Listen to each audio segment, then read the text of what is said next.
Assalamualaikum warahmatullahi wabarakatuh. Oke, selamat datang kembali para sahabat konten kreator semuanya.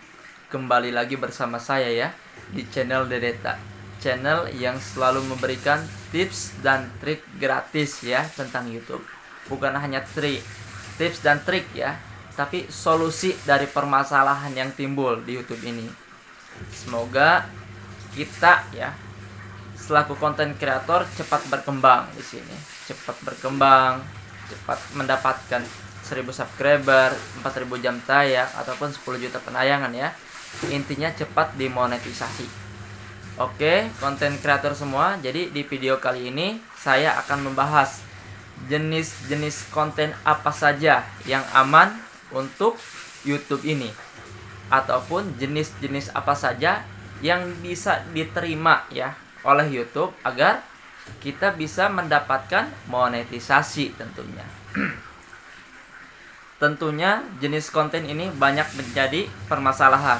Contohnya yang pernah saya alami sendiri, karena saya suka mencoba ya membuat video short waktu itu dengan pengajuan 10 juta penayangan lebih.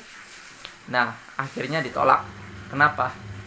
Karena kita tidak mempelajari jenis-jenis konten yang memang direstui oleh YouTube ini.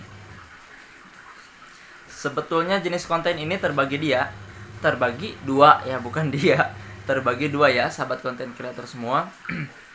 Yang pertama, konten asli ya. Seperti ini konten asli, baik kita ngevlog ataupun kita tatap muka langsung, itu konten asli. Yang kedua, konten reaction ya ataupun reupload. Jadi kita mereaction hal-hal yang sudah terlebih dahulu ada ya, baik itu di YouTube ataupun di platform lain ya.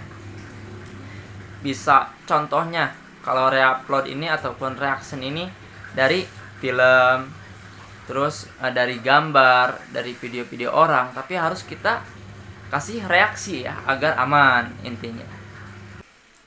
Oke ya sahabat konten kreator semua, kan ya seperti yang saya sudah jelaskan tadi, konten ini terbagi dua. Konten yang kita buat sendiri artinya secara alami seperti tatap muka, live streaming, ataupun misalkan bikin vlog ya, membuat vlog, misalkan konten vlog itu alami kan. Itulah konten-konten yang paling aman ya tentunya. Ada lagi konten reaction ataupun reupload ya.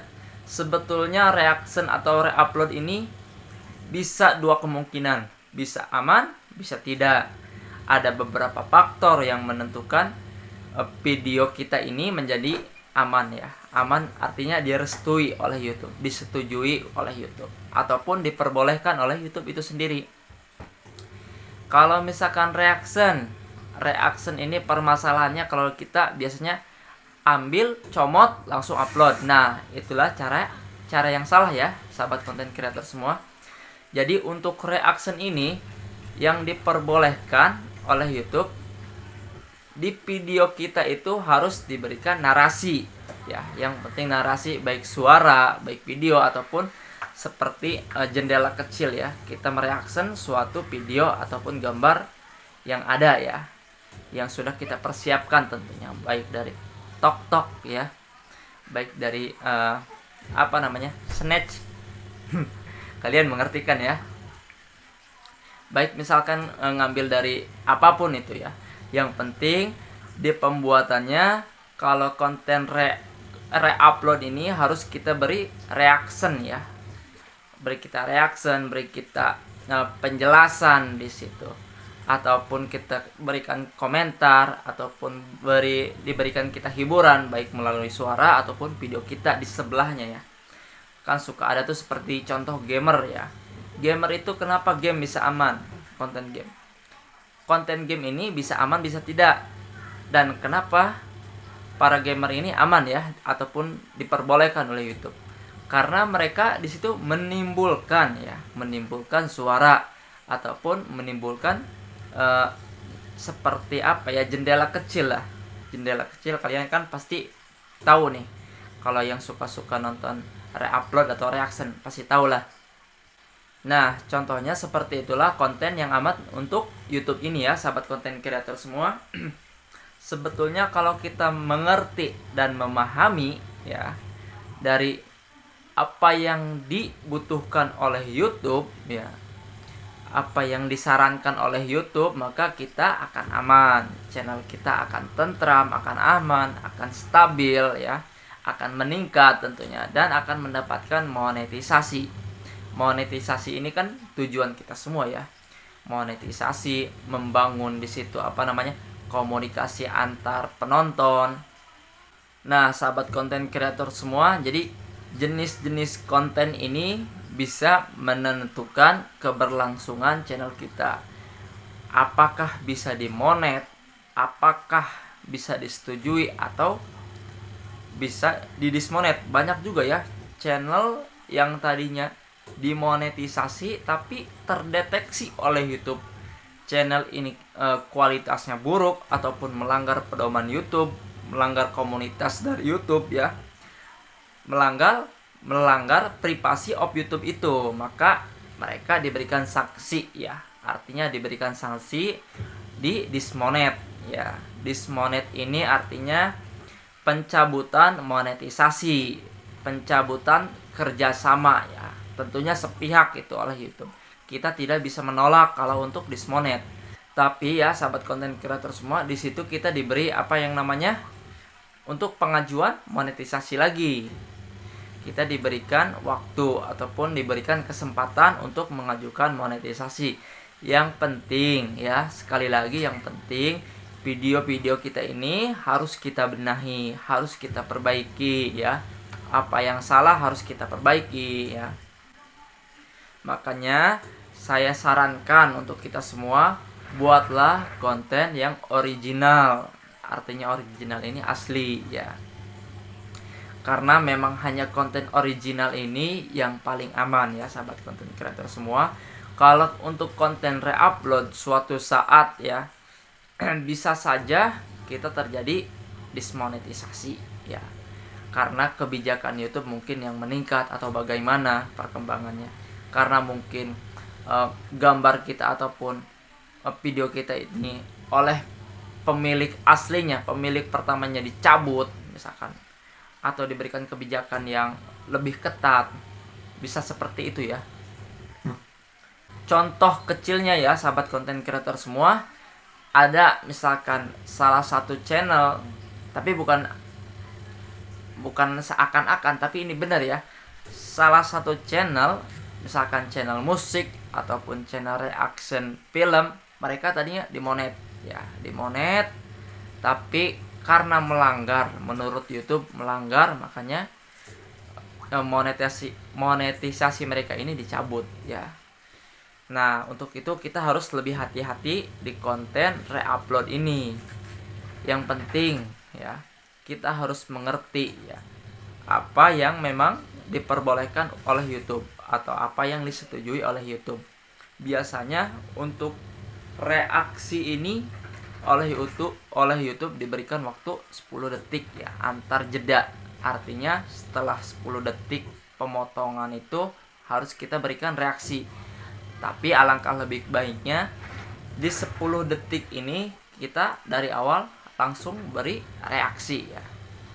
Langsung berikan reaction kita, langsung berikan komentar kita mengenai suatu video ataupun gambar yang sedang kita bahas tersebut. Nah, itu dia sahabat konten kreator, agar video kita ini aman ya. Artinya kenapa saya bahas ini? Artinya ketika kita mengupload jangan sampai kita sia-sia ya. Jangan sampai kita sia-sia, habis kuota, habis waktu lagi. Habis kuota, habis waktu, habis tenaga untuk membuat channel, untuk membuat video, tapi ketika kita mengajukan monetisasi malah ditolak ya. Nah, dari dasar itulah saya membuat video ini ya. Jadi saya ingin berbagi pengalaman juga, bukan dari saya saja, dari teman-teman saya, yang gagal, dari teman-teman saya yang berhasil. Nah, kita sharing di sini. Salah satunya sharing ya, agar ketika kita membangun channel dan membuat video tidak terjadi kesalahan. Kalaupun terjadi kesalahan, tidak tidak berakibat buruk ya pada channel kita. Intinya kita kan di sini semua ingin berkembang ya, ingin berkembang di YouTube ini, ingin memberikan sesuatu ya di YouTube ini, ingin mendapatkan sesuatu juga di YouTube. Sesuatunya apa untuk YouTube? Ya, yaitu dia karya melalui video-video yang kita upload, baik itu pembelajaran, baik itu edukasi, tutorial, misalkan konten hiburan, konten review, segala macam. Tentunya ya sahabat konten creator semua, kita tidak boleh berleha-leha ya. Kita tidak boleh melakukan kesalahan-kesalahan yang sama. Perbaiki video kita, perbaiki cara editing kita, perbaiki materi yang akan kita bahas, agar kita di YouTube ini bisa lebih cepat berkembang, bisa lebih mendapatkan monetisasi.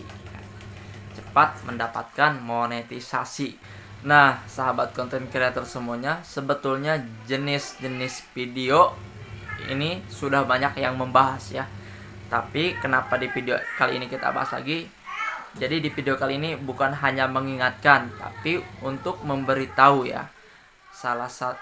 Untuk memberitahu kepada konten kreator pemula ya, agar jangan asal membuat video ya. Agar jangan asal membuat video, karena kasihan juga, miris juga kalau mereka asal membuat video menunggu-nunggu untuk monetisasi, tapi ketika mengajukan monetisasi tersebut malah gagal, kan miris ya sahabat konten kreator semuanya. Makanya di video kali ini kita bahas jenis-jenis konten ya yang aman, jenis-jenis video yang aman ataupun yang tidak aman. Jangan sampai ya sahabat konten kreator di video kita ini terkena klaim hak cipta ataupun copyright ataupun konten berulang. Nah, untuk 3 hal ini kita harus hati-hati ya. Harus hati-hati, apalagi bila kita ingin serius mengelola YouTube ini ya. Ingin berkarya di YouTube ya. Ingin mendapatkan penghasilan juga di YouTube ini. Makanya kita harus serius dan hati-hati. Sebetulnya banyak cara ya di YouTube ini untuk kita berkembang. Banyak cara ya yang sudah diajarkan oleh konten kreator suhu lah, oleh konten kreator yang sebelumnya yang sudah berhasil. Baik dari nama channel yang harus gampang diingat, baik dari segi tampilan, baik dari segi materi video kita, baik dari segi penamaan judul, baik dari segi thumbnail ya, ataupun branding kita harus kita perbaiki semuanya. Bagaimana kita mengelola channel ini dengan baik, dengan harapan ya sahabat konten kreator semua, channel kita ini bisa berkembang di YouTube ini, bisa dimonet, bisa mendapatkan penghasilan nantinya, tentunya melalui proses ya yang direstui oleh YouTube ya. Oke, mungkin pada pembahasan kali ini sudah cukup panjang ya, sudah terlalu panjang. Mohon maaf ya sahabat konten kreator semua. Jadi kalau ada salah kata, salah omong, salah materi, mohon maaf, karena manusia itu tidak hilaf dari dari kesalahan ya. Oke, terima kasih yang sudah menonton video ini dari awal sampai akhir. Semoga ada manfaatnya. Semoga channel kita mudah berkembang, cepat berkembang. Yang belum mendapatkan 1000 subscriber, saya doakan mendapatkan 1000 subscriber.